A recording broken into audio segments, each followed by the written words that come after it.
آلمان بعد از جنگ دوم جهانی. پیش از جنگ دوم جهانی در سال 1933 پارتیای فاشیستی یا خود حزب فاشیستی در آلمان به سر قدرت آمد. راهبرش کی بود؟ همان هیتلر. او چی مقصد داشت؟ او آلمان را ریخ سیوم یا خود امپراتوری سیومی آلمانی میگفت. وای چی میخواست؟ وای میخواست دنیا را تسخیر کند. آلمانی ها را نژاد پاک، تازه و بینقصی آریایی میگفت.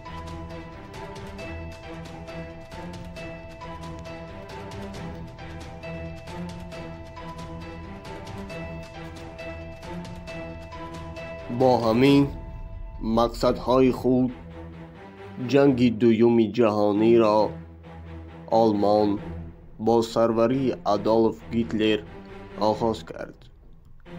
نتیجهش چی شد؟ شکست آلمان.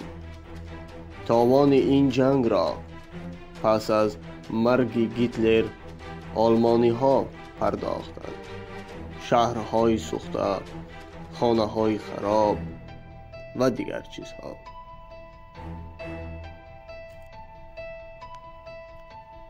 آلمانی که باید مرکزی اداری دنیا می گردید به خرابزاری تبدیل یافت. قدرت های پیروز در جنگ آلمان را پاره پاره کردند و از هر طرف اداره می کردند. آلمان به دو قسمت اساسی تقسیم شده بود: آلمان شرقی و آلمان غربی. البته آلمان غربی زیر دست کشورهای غرب و امریکا بود. آلمان شرقی یا خود آلمان دموکراتی زیر سلطه شوروی بود. حتی میان این خلق واحد یعنی آلمانی ها دیوار کشیدند با نام دیوار برلین. این جدایی ها دیر دوام نکرد. تا سال 1989 این دیوار هم فرو پاشید. این خطایی همان خطایی حزبی بود که آلمان را شکست داد.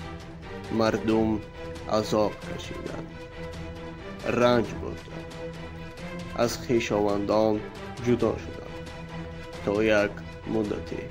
البته این هم دشوار است.